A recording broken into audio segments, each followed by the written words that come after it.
Hello Beatle friends, and hello to everybody else watching. Welcome to part 2 of my Fest for Beatles fans update video. For this video, I'm going to show you some of my Fest finds, and I'm going to discuss briefly about my fab experience at the Fest for Beatles fans in Jersey City. So hope you enjoy part 2 of my Fest for Beatles fans update. And let me start off by showing you the program. Abbey Road cover right there. Abbey Road celebrating its 50th anniversary. And the fest was held at the Hyatt Regency Jersey City on the Hudson Hotel from March 29th through the 31st. This is the third fest in a row that I've attended. But I went to the fest many times already. I've been going to the fest since the 90s, but there's a period that I haven't been going to the fest. Here's the ticket for the fest. I went to the fest on Saturday only. There was no point in me going to the fest more than one day for this one. But the previous two fests I went for more than one day. Here's the wristband for the fest. Okay, let me discuss briefly about my experience at the fest. It was fab as usual. I arrived in Jersey City on March the 29th after an 8 to 9 hour drive. And I checked into the hotel, which was across the street from the Jersey City Hotel. And then after I checked in, I went over to the Jersey City Hotel to check things out. And as soon as I arrived in the lobby, I saw Joe, me and Mr. Mayo's girlfriend, and I saw Beatlebrad's wife. I said hi to them, and we talked for a moment. And then about half an hour later, Joe and Beatlebrad both came out of the elevators and had a great time seeing them again. Always great to see Joe and Brad again. And we talked for about an hour and a half. Just talked about things, well, Beatle related things as well. They showed me their finds, including a Paul McCartney display, which was really cool. Some of the ones that Joe already showed in his update video that he posted a couple days ago. And I hung around there for about an hour and a half, and then I left to go on the PATH train to New York City just to do some walking. I walked all the way to the Brooklyn Bridge. It was a peaceful walk in New York City. Then on the next day, March 30th, I got to meet with Beatlebrad and his wife for breakfast at her hotel. We had a great time talking for about an hour and a half. And then after an hour and a half, we went back to our rooms to get ready for the fest. I arrived at the Jersey City Hotel at about 11:30. And I met up with Joe again, and I met with Matthew Street. It was great to see Matthew Street again. Hi, Matt, if you're watching. I almost didn't recognize Matthew Street. I was trying to get used to his shave look, because I'm so used to seeing him with the beard. But he got rid of that beard, and I didn't recognize him at first. I was trying to, I was like, hey, Matthew Street, great to see ya. But I told him I'm trying to get used to your new look. So met his son there, and I also met with Alan C. Records. It's Alan C as in Charlie Records. Alan posts some great videos on his channel. I suggest you check them out. And it was wonderful seeing Alan. He had his son there as well. So yeah, Alan gave me, Joe, and Brad a CD last year, a Beatles CD last year as a gift. And I still have it in my collection. Once again, Alan, I thank you for that. And then 12 o'clock, we went up to the marketplace on the 9th floor of the hotel. I went around just to look around and stuff. Didn't buy much. I just wanted to look. I only bought one thing, you know, a couple things. While we were in the marketplace, we were looking around together. And then we bumped into Benjamin, Camera Sparks. Benjamin played the Beatles trivia with me and Joe and Beatlebrad last year. And it was great to see Ben again. I didn't play with Ben this year, I'm sad to say. But Ben provided me a gift, so I'm going to show that later. And Matthew Street did the same thing before he left the fest that day. And Matthew Street actually showed a video clip of him presenting a gift to me. So if you haven't watched Matthew Street's fest update, please do so and subscribe to his channel if you're not, please. I also met a couple Beatle fans that I've met for the first time. The first fan that I met for the first time was Record Rabbit. His real name's Jeff. Jeff now lives in Japan. He was born and raised in Atlanta, but he's been in Japan for 16 years. He flew all the way from Japan just for the fest. Had a great talk with Jeff. I think it lasted for about 45 minutes to 1 hour. Jeff, if you're watching from Japan, it was great meeting you, and hello. I also met a kid named Nick. He's a 12-year-old kid that collects Beatles records. First time I met him was in the Beatles trivia room.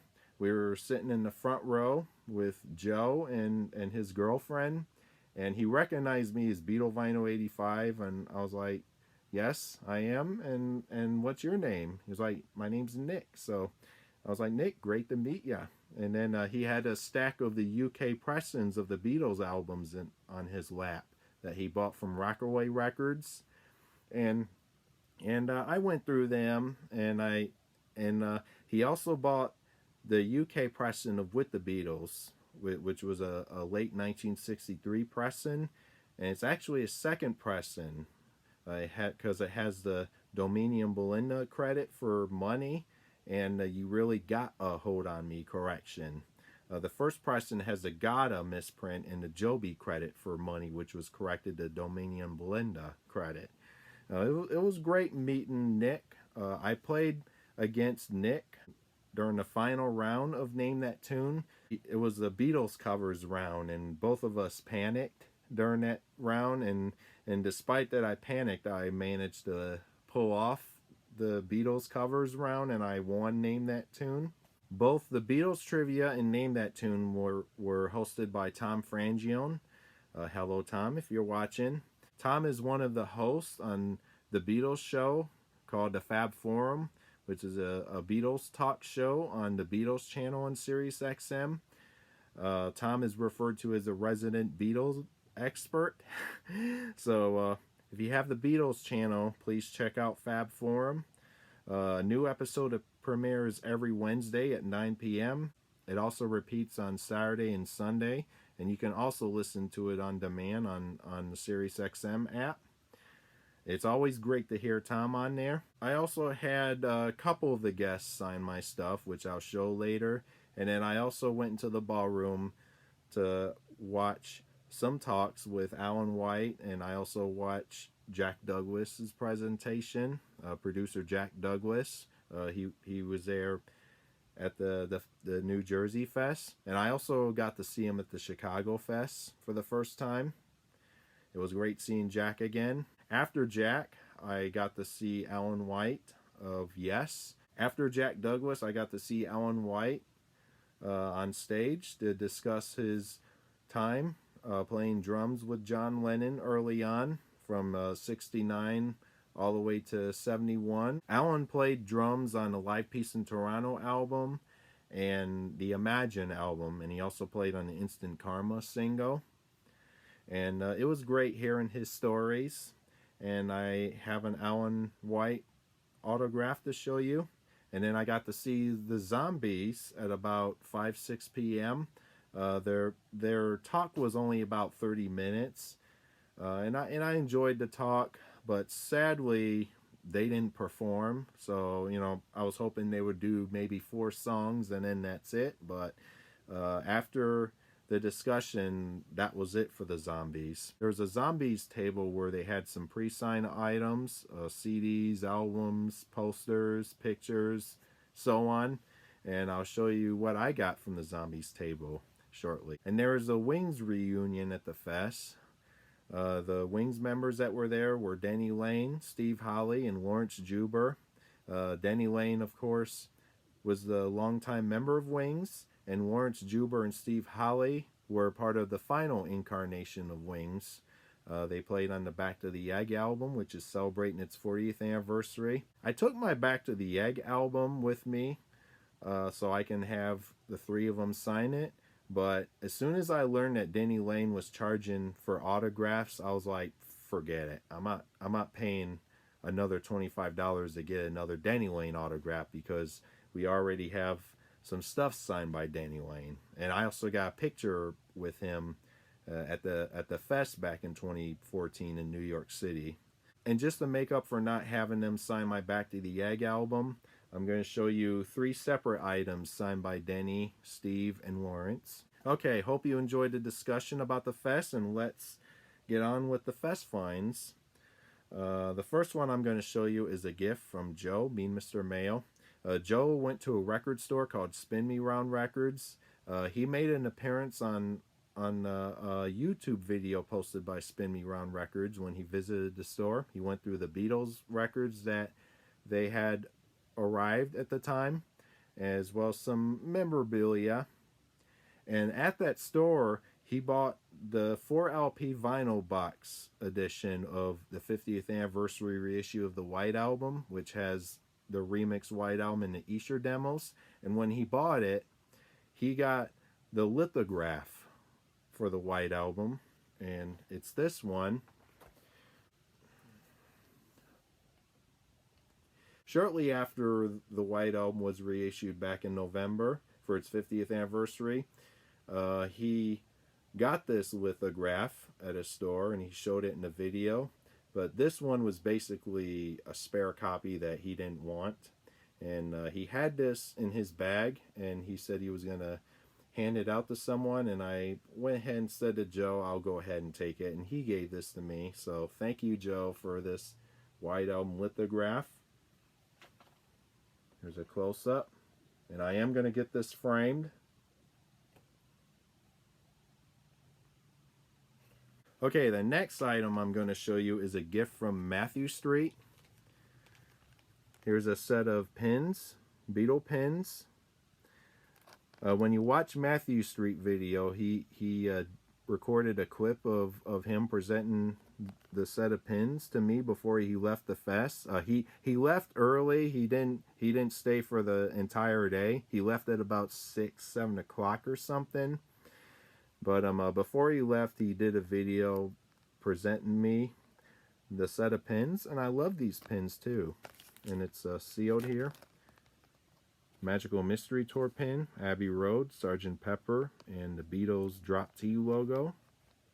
Really nice. I don't know if I'm gonna use these pins at some point, but I think they look nice in here, and I am happy with this gift. So Matthew Street, if you're watching, thank you for this gift of pins. Okay, the next gift I'm going to show you is from Benjamin Camera Sparks. This is his homemade copy of the Beatles Anthology 4. And as you can see, the artwork is based on the Anthology 3 artwork because of the patterns of the art here. And it was nicely done by Ben. And here's the back of it. This is like a career-spanning anthology set here, from the beginning all the way to their breakup in 1970. And this is really cool. And then on the back here, have the photo of them at the EMI house. You got the 1969 photo here, and then you got the 1963 photo of the Beatles at the EMI house. And I always love that photo. And here are the CDs. Okay, the next set of items I'm going to show you are a couple of buttons.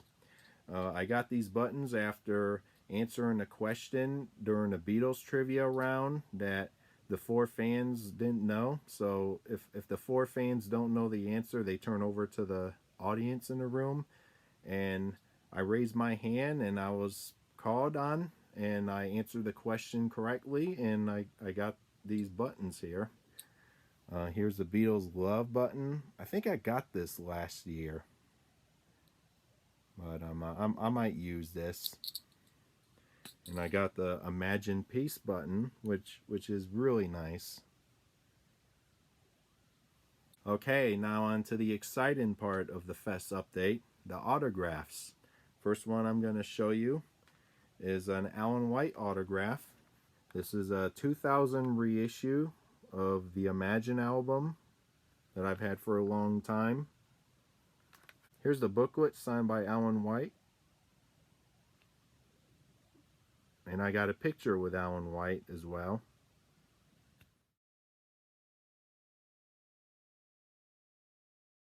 The next autograph item I'm going to show you is Walking on Thin Ice by Yoko Ono. I got this one for free at the marketplace. And this is signed by Jack Douglas. I already had him sign my Double Fantasy album, so I thought I have him sign the Walking on Thin Ice record.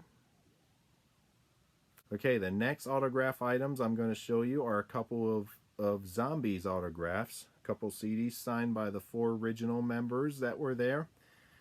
Here's 2 CD copies of Odyssey and Oracle, signed by the 4 remaining original members of the Zombies. Colin Blunstone, the singer, Hugh Grundy, the drummer, Chris White, the bassist and backing vocalist, and Rod Argent, the keyboardist and vocalist as well. These were $30 a piece. I bought this at the Zombies table at the Fest. Here's the back of it. Has the original album remastered, and it has bonus tracks. And here's the inside. That's what the CD looks like. Take the CD out. And there's the 45 of Time of the Season. And the label, the CD label. Let me show you the booklet. Looks like the original album.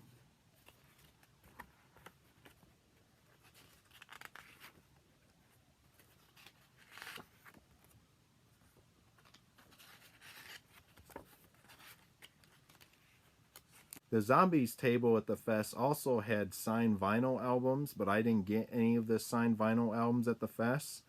But I did get a couple copies of the same album, Odyssey and Oracle, on vinyl, signed by the 4 remaining original members off the Zombies website. These 2 vinyl albums arrived yesterday, and I'm really happy with them. Here's copy 1 and copy 2. These were pre-signed. The CDs were pre-signed. The Zombies didn't sign these albums in front of me. They didn't have time to do a sign-in at the Fest. But at least I got their autographs. And let me show you the back of it. This is a 2015 vinyl reissue record. It's a stereo copy. I like to get the mono version of this album. Okay, I'm going to conclude part 2 of this Fest for Beatles fans update video by showing you autograph items from Denny Lane, Steve Holley, and Lawrence Juber. Like I said earlier, I was going to get them to sign my Back to the Egg album, but I didn't want to pay $25 to get another Denny Lane autograph, so I've decided, forget about it. But to make up for that, I'm going to show you autograph items from the 3 of them. I'm going to start off with a CD of Back to the Eggs signed by Lawrence Juber. This is a 1993 reissue. And Lawrence signed this at the Chicago Fest in '93. And we also have a photo of Lawrence Juber. Just a photo of him playing guitar and posing for the photo. And that was autographed as well, but I have to find that autographed photo of Lawrence so I can show it in a separate video. Here's a UK pressing of Band on the Run, which I got at the 2014 Fest in New York City. That was the fest where they celebrated the 50th anniversary of the Beatles' arrival in America, and also the 40th anniversary of the first fest. back in 1974, which was at the Grand Hyatt. And Denny Laine made an appearance, and I got his autograph. I didn't pay for the autograph, and I didn't pay to get a picture with Denny Laine. So, alright, the last thing I'm going to show you is a 12-inch single of Goodnight Tonight. And it's signed by drummer Steve Holley. I got Steve Holley to sign this back in 2009 at the Chicago Fest. Okay, that wraps up my Fest for Beatles fans update video where I show you my finds and discuss my fab experience at the Fest. I plan on going to the Jersey City Fest again next year. I want to say to some of the YouTubers that went to the Chicago Fest last year, if you're going again, I'm very sorry to confirm that I won't make it to the Chicago Fest because at the moment I'm all fest out. So I need a break from the Fest, but I am indeed going to go again. And I'm going to try to go to the Chicago Fest again at some point, but sadly it won't be this year. I might change my mind after this video, but you know, we'll see. Thank you very much for watching this video as well as part 1 where I share with you my Fest footage. And stay tuned for more videos. Talk to you all later.